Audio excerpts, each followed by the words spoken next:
Então, gente, na aula passada a gente falou das ISTs, né, das infecções sexualmente transmissíveis, e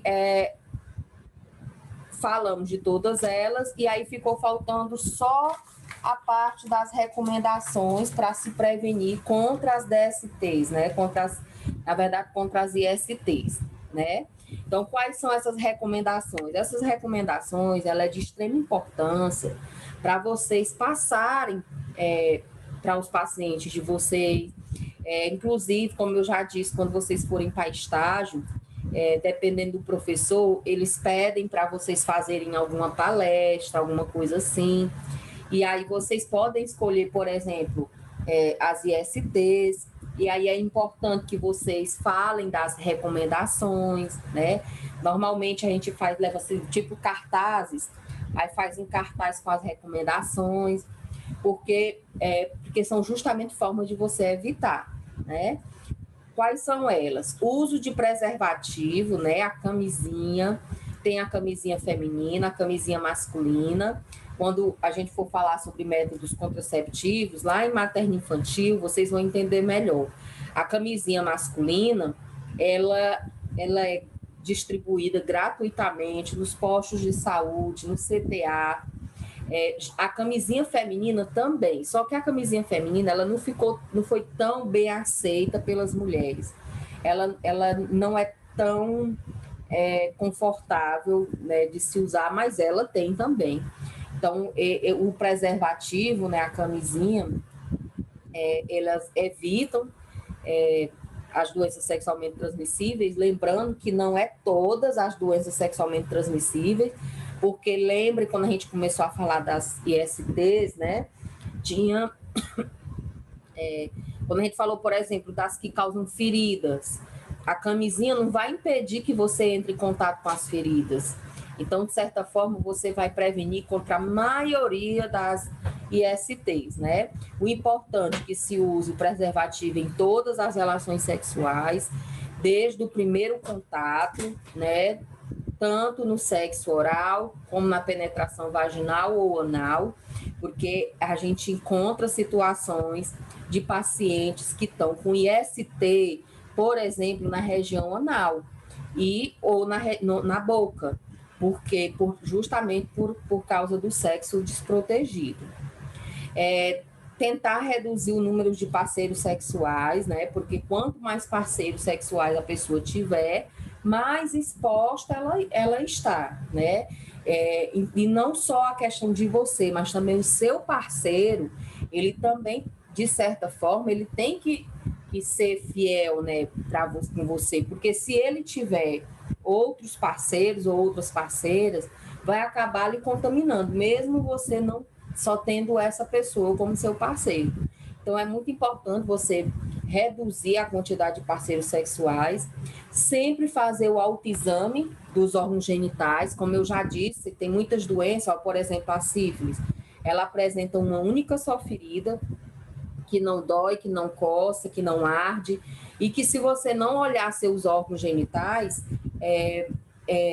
você não consegue identificar. Então, a gente tem que conhecer o nosso corpo, a gente tem que se tocar. Tem a questão religiosa, né? A gente, hoje, outras pessoas têm outras religiões, outros já também se dizem que não tem religião, mas o Brasil, ele é o local onde tem mais católicos fora o Vaticano.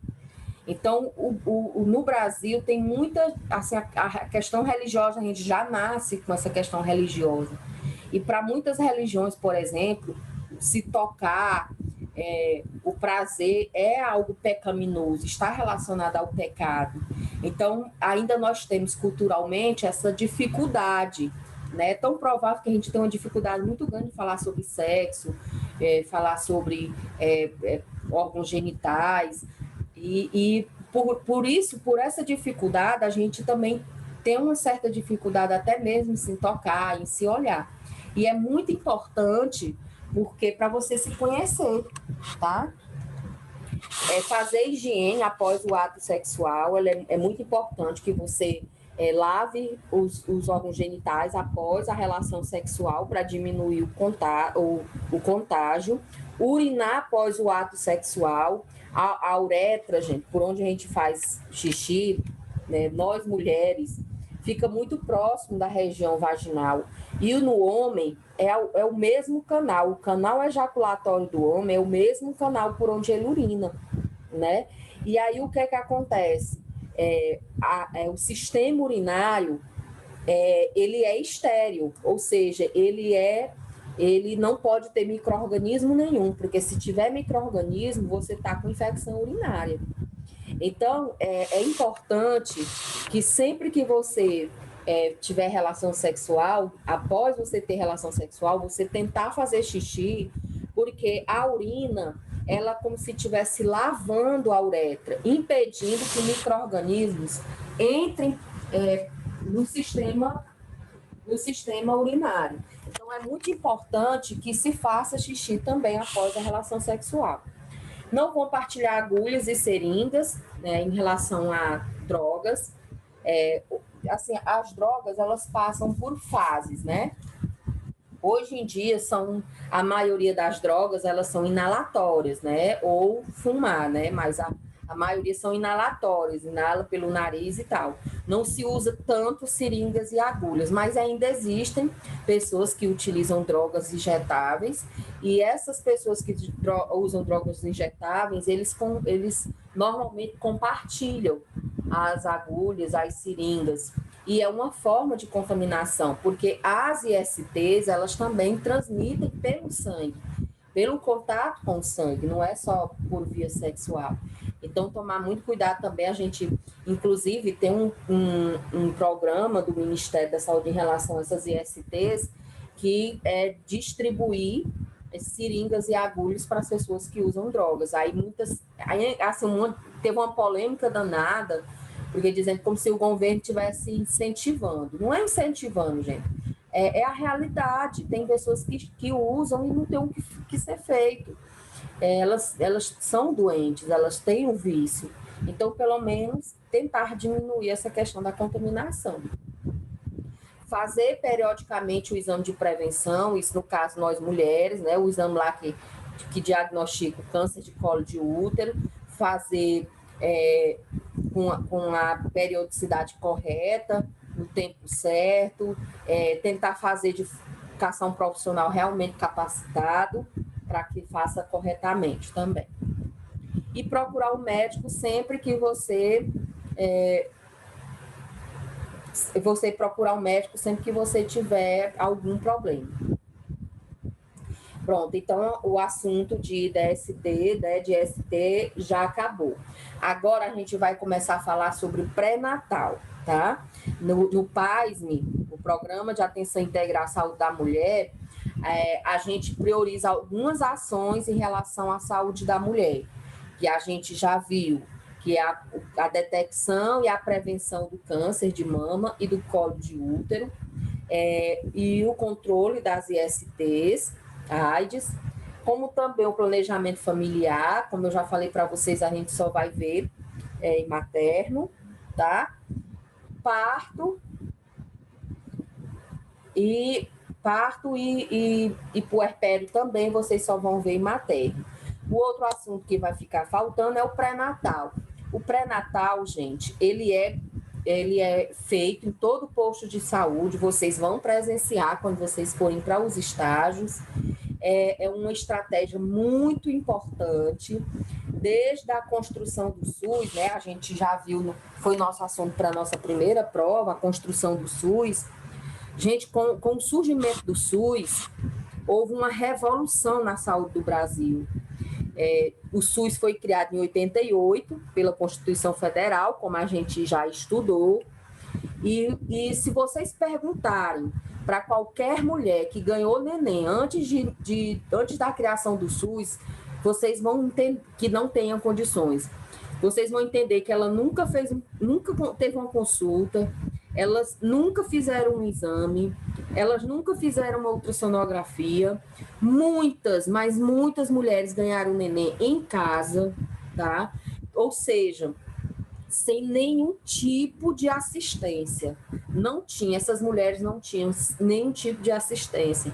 É tão provável, gente, que é muito comum vocês saberem assim de história. A minha avó teve 20 e tantos filhos, minha bisavó teve não sei quantos filhos, morreu, não sei.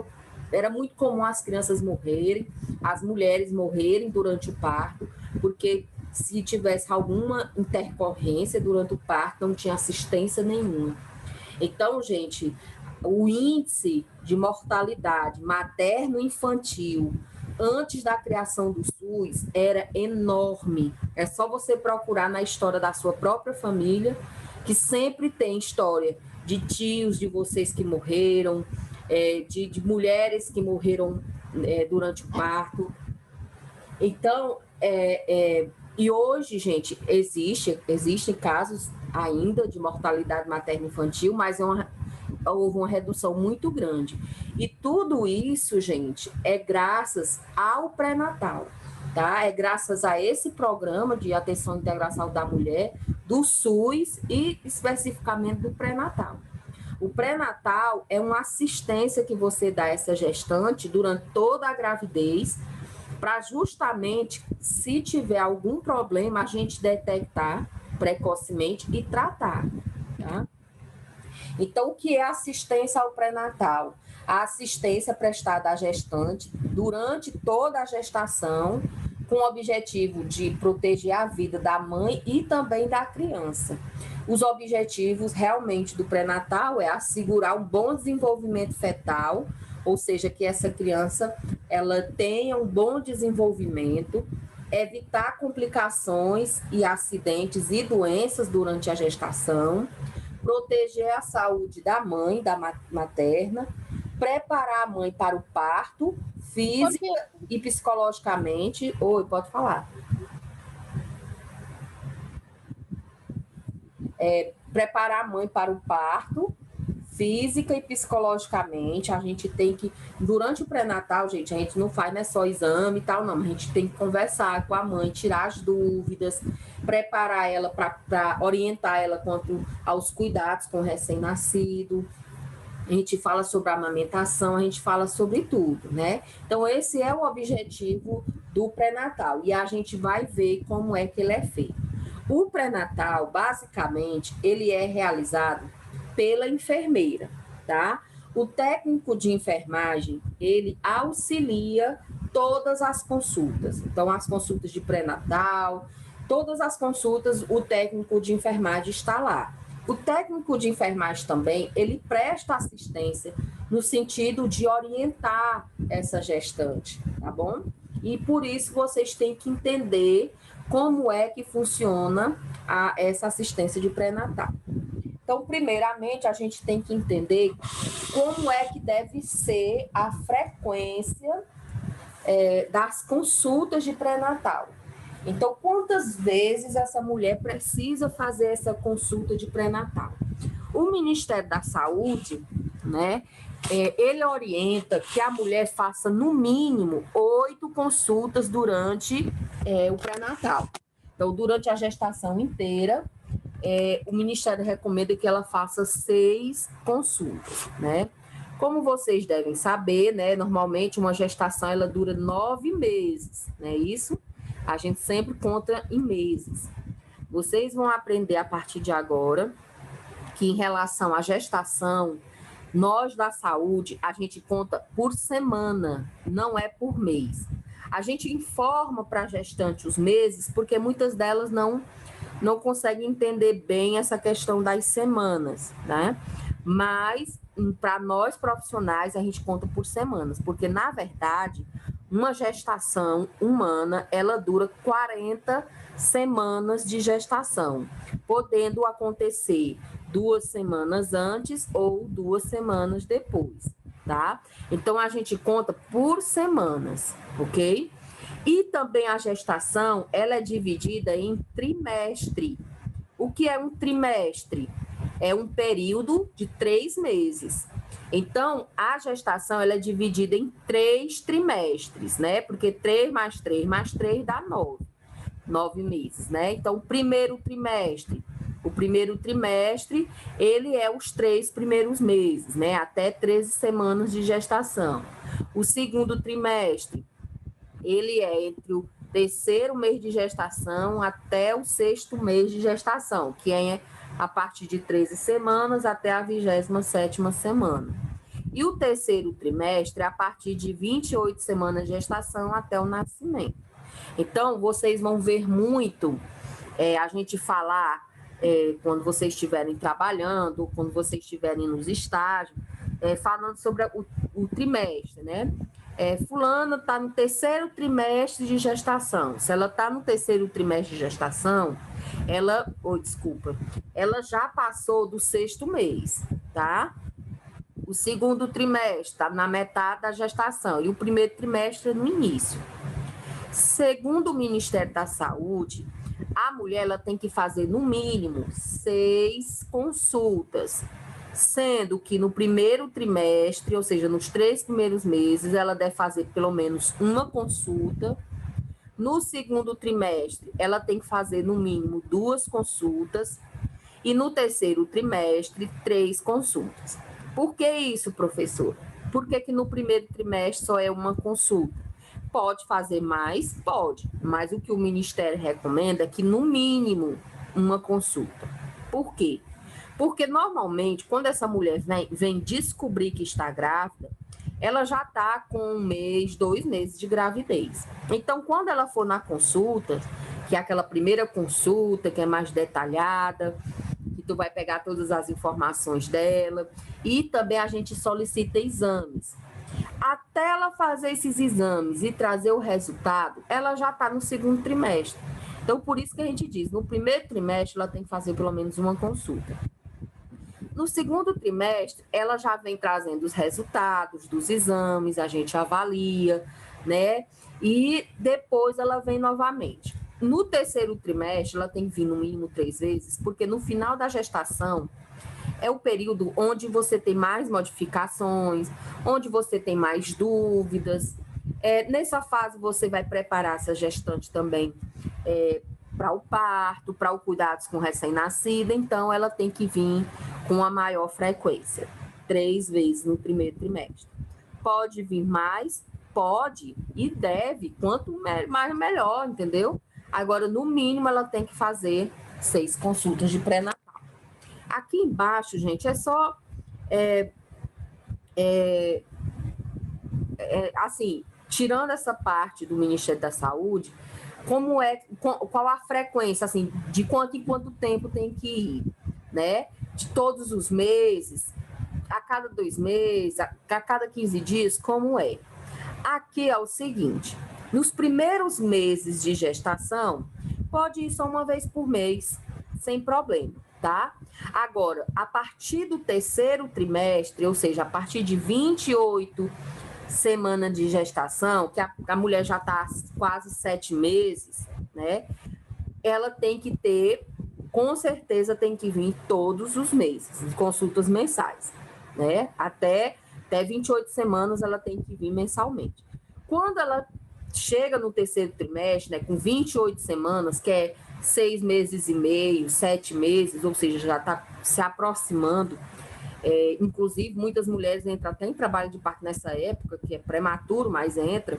Até 36 semanas de gestação, ela tem que vir com mais frequência, de preferência de 15 em 15 dias, tá? Quinzenal.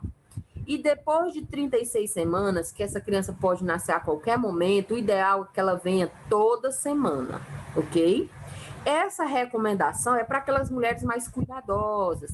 Então, se você quiser vir todos os meses, quando já tiver com 7 meses, vir a cada 15 dias. Quando já tiver com quase 9 meses, venha toda semana e tal. Mas o mínimo, vocês não esqueçam, que o mínimo tem que ser 6 consultas por gestação. E aí, gente, o que é que se faz durante a consulta de pré-natal, né? Os procedimentos que são realizados nas consultas de pré-natal básicos são esses procedimentos aqui. Aqui a gente considera um pré-natal de baixo risco, tá? O Ministério da Saúde, ele divide o pré-natal de alto risco e o pré-natal de baixo risco. O que é um pré-natal de alto risco? É um pré-natal que tem complicações. Então, os procedimentos mudam um pouco, tá? Inclusive, essa mulher, ela vai ser acompanhada por um ginecologista e um obstetra. Ela, além dela ir no posto de saúde, ela também tem que ir no ginecologista, tá? Então, a consulta, ela é um pouco diferente. Já o pré-natal de baixo risco, que é aquele realizado no posto de saúde com exclusividade, a gente faz todos esses procedimentos. Algumas consultas a gente faz mais, outras menos, mas é basicamente esses procedimentos que a gente realiza na consulta pré-natal. Quais são eles? Anamnese, tá? Eu vou falar depois de cada um deles, tá? Anamnese, exame físico, exame ginecológico, né, que é o exame clínico das mamas e prevenção, suplementação de ferro e ácido fólico, verificar sinais vitais, né, principalmente a pressão, verificar o peso, a altura e calcular o IMC para avaliar o estado nutricional, calcular a idade gestacional e data provável do parto, fazer o exame obstétrico, que são todos esses procedimentos, que é a palpação obstétrica, medir o útero, auscultar os batimentos cardiofetais e avaliar os movimentos do feto. Além disso, vai solicitar exames e analisar os resultados dos exames, vacinar a gestante, vai fazer pesquisa de edema e orientar a gestante. Então, tudo isso, gente, é os procedimentos que são realizados durante a consulta de pré-natal. Agora, o que é que a gente vai fazer? A gente vai falar de todos eles, tá? Como é feito todos eles e todos esses procedimentos, tá? Vamos começar pelo primeiro, que é a anamnese. Eu não sei se vocês já ouviram falar esse nome, mas se não ouviram, vai passar a ouvir muito esse nome no curso de vocês. Anamnese, gente, é a mesma coisa de você coletar as informações da pessoa. Então, quando você faz anamnese, você está coletando as informações. É aquela coisa deles perguntar como é que está a sua saúde, qual doença que você tem, esse tipo de coisa. Então, no pré-natal, a anamnese, ela é de extrema importância. Por quê?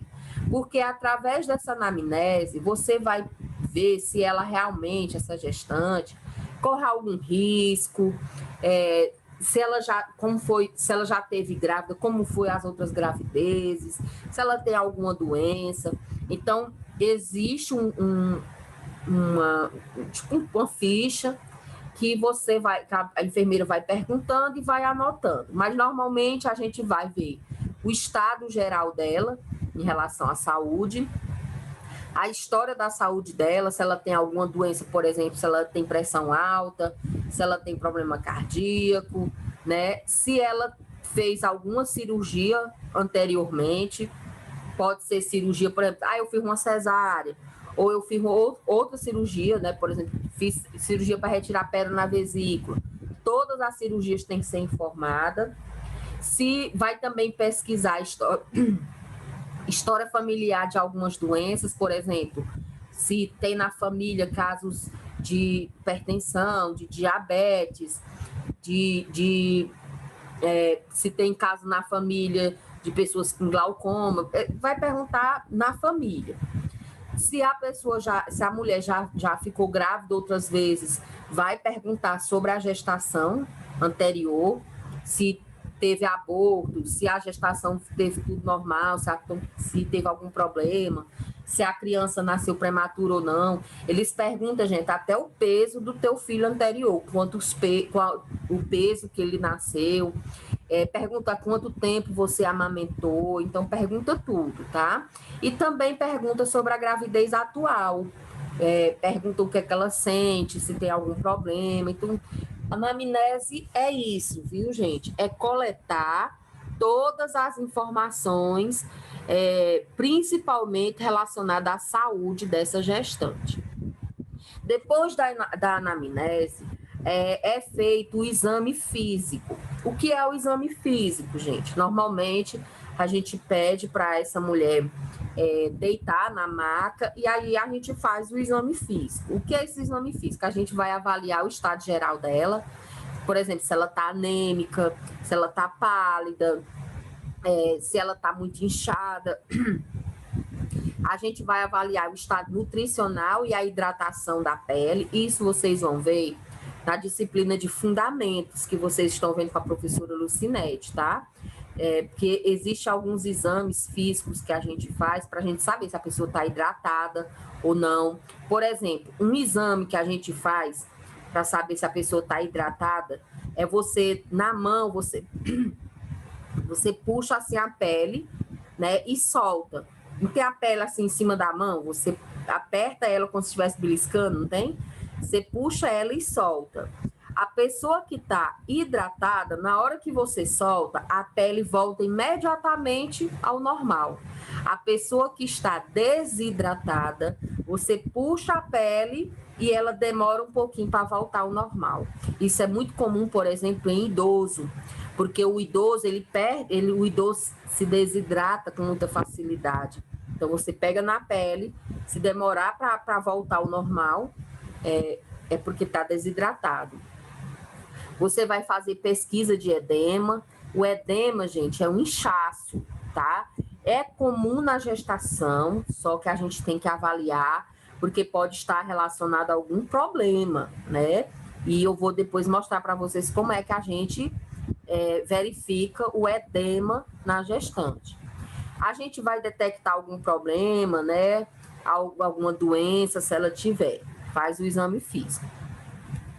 Também é feito o exame ginecológico. Qual a diferença entre exame físico e exame ginecológico? O exame físico, gente, você vai ver a pessoa da cabeça até os pés. Vai tentar identificar alguma alteração no corpo dessa pessoa, da cabeça aos pés.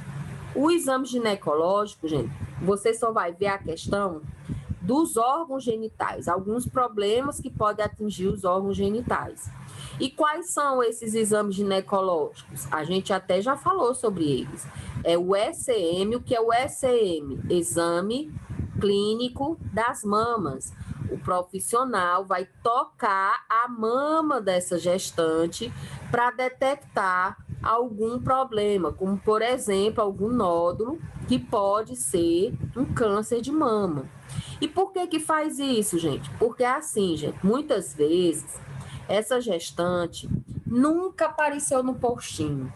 Então, ela ir fazer o pré-natal é uma chance que a gente tem de fazer todo tipo de investigação em relação à saúde dela. Então, a gente aproveita e faz tudo, tá? Então, se ela nunca fez esse exame clínico das mamas, a gente aproveita o momento e faz o exame clínico das mamas, porque se detectar alguma coisa, a gente já providencia o encaminhamento. Também faz o exame de prevenção, se ela não tiver com o exame de prevenção em dias, né? Como eu já disse, se ela tiver com... Ela já fazia anteriormente o exame de prevenção, sem problema, não há necessidade de você fazer o exame de prevenção só porque ela está grávida.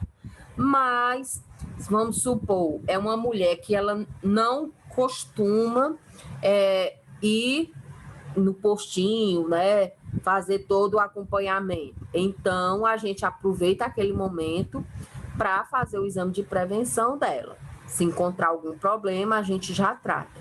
Até mesmo porque, gente, o exame de prevenção é para detectar câncer de colo de útero, mas a gente aproveita no momento para fazer o exame ginecológico para a gente visualizar alguma IST, né? A gente acabou de ver as IST e, como vocês viram, um profissional experiente, ele consegue detectar qualquer doença sexualmente transmissível só de olhar.